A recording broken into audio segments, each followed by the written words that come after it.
Shalom, apa kabar? Sahabat renungan singkat yang tersebar di seluruh pelosok Nusantara. Hampir setahun pandemi corona melanda dunia, termasuk negeri kita, Indonesia. Tapi saya berdoa dan berharap semua saudara masih terus semangat dan antusias dalam mengiring dan melayani Tuhan, dan terus memegang dan mempercayai firman Allah sebagai otoritas tertinggi iman kita. Haleluya, haleluya. Di belakang saya itu adalah kota Salatiga. Ada Merbabu dan di baliknya sana ada Merapi. Suatu pemandangan yang sangat indah. Kali ini di tempat yang indah ini saya ingin share sebuah tema, yaitu Gusti Mboten Sare. Tuhan tidak tidur. Mazmur 121 ayat yang keempat. Saya akan bacakan buat saudara semua. Nyanyian ziarah. Aku melayangkan mataku ke gunung-gunung. Ke gunung-gunung. Dari manakah akan datang pertolonganku? Pertolonganku ialah dari Tuhan yang menjadikan langit dan bumi. Langit dan bumi. Ia takkan membiarkan kakiku goyah. Penjagamu tidak akan terlelap. Sesungguhnya tidak terlelap dan tidak tertidur penjaga Israel. Tuhanlah penjagamu, Tuhanlah naunganmu di sebelah tangan kanan. Matahari tidak akan menyakiti engkau pada waktu siang, atau bulan pada waktu malam. Tuhan akan menjaga engkau terhadap segala kecelakaan. Ia akan menjaga nyawamu. Tuhan akan menjaga keluar masukmu dari sekarang sampai selama-lamanya. Suatu ayat yang sungguh luar biasa. Mazmur yang baru kita baca ini adalah nyanyian ziarah. Nyanyian ziarah. Pemazmur sedang menyanyikan sebuah nyanyian ziarah. Pemazmur berbicara mengenai jaminan keamanan hidup. Ada dua kemungkinan peristiwa ziarah di sini. Yang pertama, kemungkinan peristiwa ziarah di sini dinyanyikan ketika bangsa Israel sedang berziarah tahunan ke Yerusalem. Kemungkinan yang kedua, nyanyian ziarah ini dinyanyikan ketika bangsa Israel pulang kembali ke tempatnya dari Yerusalem. Keduanya menyiratkan keinginan untuk mendapatkan keamanan dan berkat keselamatan Israel. Sungguh luar biasa. Hidup ini diumpamakan perjalanan ziarah. Dalam kondisi alam Palestina yang berbukit dan berpadang gurun, perjalanan ziarah dari berbagai pelosok Palestina ke Yerusalem bisa menjadi perjalanan yang sangat berbahaya. Bagaikan peziarah yang harus melalui berbagai binatang buas, perampokan, dan lain-lain sebelum tiba di kota Allah. Demikian hakikat kehidupan orang beriman. Persis seperti berbagai bahaya yang senantiasa mengintai hidup kita. Selain alam yang keras dan membuat tenaga terkuras, binatang buas dan penyamun selalu mengintai kita, siap memangsa para peziarah. Dalam perjalanan berat dan berbahaya itu tidak saja diperlukan teman sesama peziarah, tetapi juga pihak yang perkasa dan siaga yang jadi perlindungan dan bisa dipercaya. Di manakah tempat yang aman di muka bumi ini? Di mana tempat yang aman? Di darat ada gempa, tabrakan. Di gunung ada gunung meletus, tanah longsor. Di pantai ada tsunami. Di hutan ada binatang buas. Selain ancaman secara fisik seperti teror, bom, teror pandemi, penyakit semacam corona, kebakaran, gempa bumi, tsunami, maupun ancaman yang bersifat mental seperti pemerasan, tekanan untuk mengkompromikan iman kita, godaan untuk ikut-ikutan arus dunia yang berdosa ini terdapat di mana-mana. Rumah kediaman, gedung gereja, bahkan gedung dengan tingkat keamanannya sangat tinggi, yang full pengamanan seperti WTC di Amerika. Masih ingat peristiwa WTC, World Trade Center 2002, atau yang dikenal dengan peristiwa 9/11, bukan lagi menjadi tempat yang aman. Lalu siapakah yang bisa jadi perlindungan bagi anak Tuhan dari keadaan tidak aman yang bisa terjadi dimanapun? Jawab, di mana tempat yang paling aman? Tapi jangan takut. Seberapa jauh ketakutan bisa menghantui kita dan membuat kita tidak nyaman dan terganggu, mengganggu pikiran kita, mengganggu hati kita. Rasa takut bisa membuat kita tidak bisa berpikir, gampang emosi, sulit tidur, hingga merusak kesehatan. Rasa takut pun bisa menjauhkan kita dari Tuhan, membuat jarak yang merentang semakin dalam dan semakin panjang, sampai-sampai kita tidak lagi bisa melihat dan mendengar suara Tuhan atau merasakan kehadirannya dalam hidup kita. Sungguh keadaan yang mengerikan. Jangan biarkan perasaan takut, cemas, khawatir terus merongrong perasaan kita. Memang benar, ada saat di mana kita memiliki rasa takut, dan itu seringkali muncul ketika kita menghadapi sebuah atau beberapa masalah,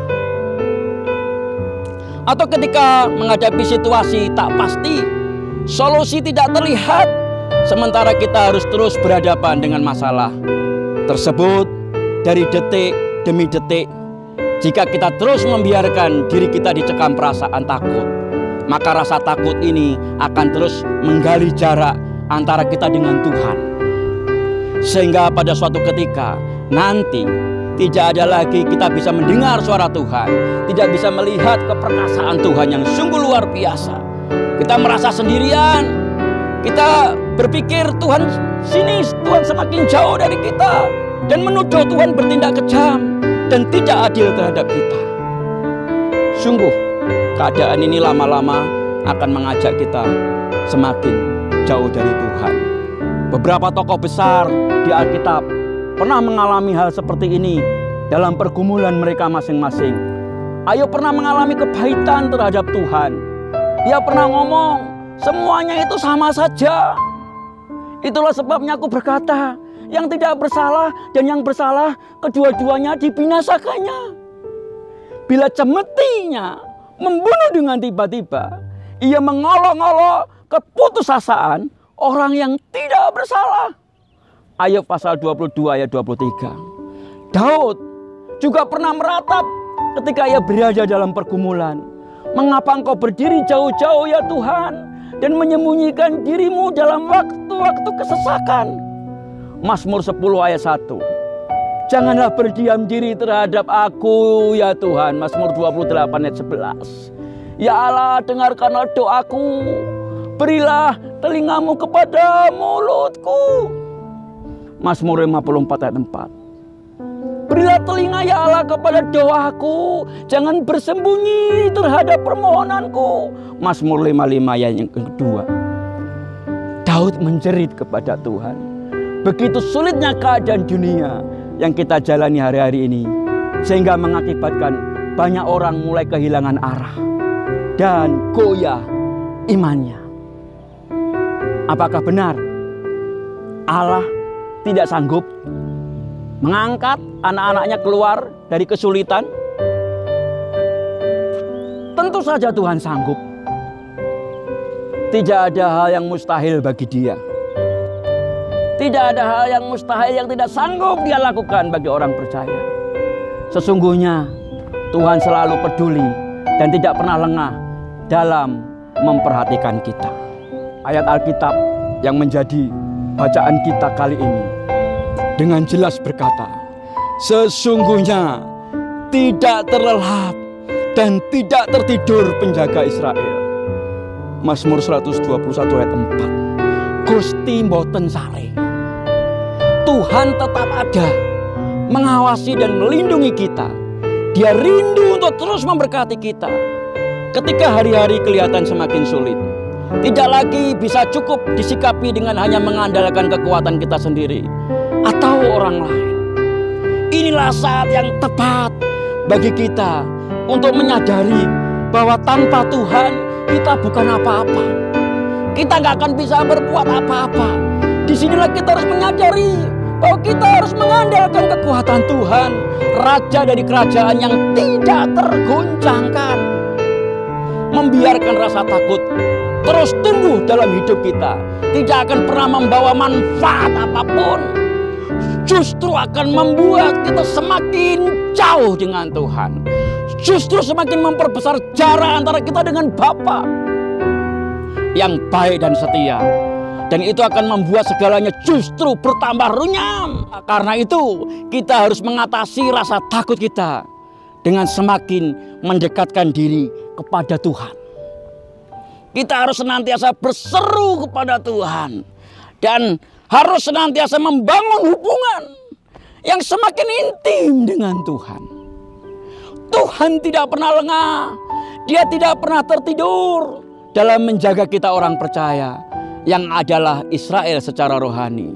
Dia lebih dari sanggup untuk menurunkan mujizatnya dan segera melepaskan saudara dan saya dari himpitan beban dan masalah seperti apapun. Yang dia perlukan hanyalah iman kita. Iman kepada firman Allah yang teguh, tidak goyah dalam kondisi apapun, dan tetap percaya dengan pengharapan penuh akan kuasa Tuhan. Kita bisa melihat apa yang terjadi pada saat Yesus di dalam perahu bersama dengan murid-muridnya di tengah badai yang tercatat dalam Matius 8 ayat 23 sampai 27. Di sana diceritakan Yesus tengah tidur di buritan, dan pada saat itu murid-muridnya sempat panik menghadapi terjangan badai. Apakah itu berarti bahwa Tuhan tertidur dan lengah? Tentu saja tidak. Yesus malah menegur murid-muridnya. Mengapa kamu takut? Kamu yang kurang percaya. Ya, murid-muridnya ditegur. Lalu bangunlah Yesus menghardik angin. Diamlah! Badai itu berhenti. Maka danau itu menjadi teduh sekali. Perhatikan bahwa situasi seperti apapun bukanlah menjadi masalah sulit bagi Tuhan.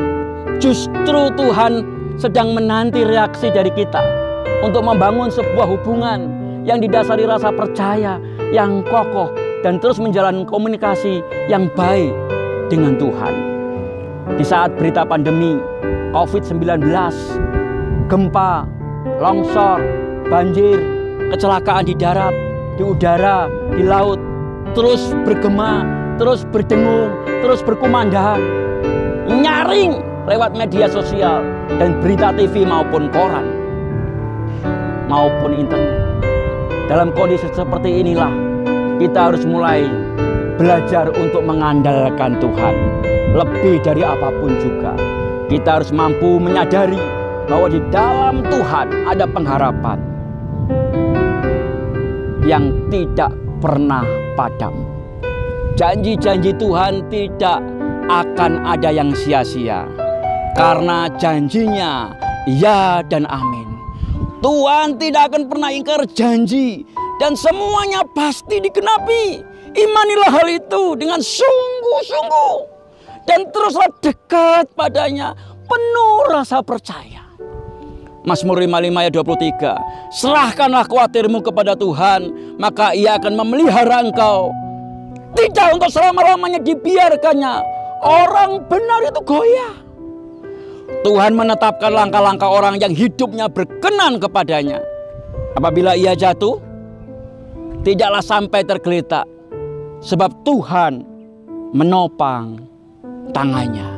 Mazmur 37 ayat 23. Ini semua adalah janji Tuhan yang berlaku bagi siapapun yang mengasihi Dia dengan iman yang teguh. Dalam Mazmur kita bisa menemukan sebuah pesan yang sangat indah, bahwa Tuhan akan selalu ada bagi kita, semua yang setia dan berharap kepadanya. Masalah seperti apapun boleh datang, namun percayalah, Tuhan sanggup melepaskan Anda dari jeratan badai seganas apapun. Karenanya kalahkan rasa takut dengan iman Anda. Berpeganglah pada Tuhan, Sang Penjaga Israel. Satu-satunya di bumi ini yang masih bisa dipercaya dan diandalkan adalah firman Allah. Karena firman Allah mengandung nilai kekekalan. Sedangkan seluruh isi bumi ini suatu saat akan lenyap karena dia tidak kekal. Mana yang akan kita percayai? Berita-berita yang menakutkan atau firman Allah yang mengandung kuasa Allah? Saya akan memilih mempercayai firman Tuhan. Karena dia kekal, karena dia berkuasa, karena dia nggak pernah ingkar. Allah di atas segala-galanya. Bagaimana dengan Anda semua? Tuhan tidak pernah lengah menjaga anak-anaknya yang selalu mengasihi dia dengan setia dan dengan iman yang teguh, terus berpaut padanya. Amin. Amin. Amin. Saya akan berdoa buat saudara semua. Bapa, tanganmu yang perkasa dan penuh kasih menopang, memagari, menudungi, memberkati seluruh sahabat Gustop, seluruh pemirsa renungan singkat ini. Berkat yang utuh tercurah atas mereka. Tubuhnya kuat, jiwanya kuat, rohnya terus berkobar-kobar mengasihi Tuhan, mengasihi sesama, bertumbuh terus dalam pengenalan akan Tuhan. Terima kasih Tuhan, terima kasih. Kiranya berkat yang utuh itu tercurah atas seluruh pendengar renungan singkat ini. Dalam nama Yesus Kristus Tuhan. Amin. Sampai jumpa dalam renungan singkat bersama dengan Gustop Gembala di Padang edisi-edisi berikutnya. Tuhan memberkati saudara semuanya. Haleluya, haleluya, haleluya.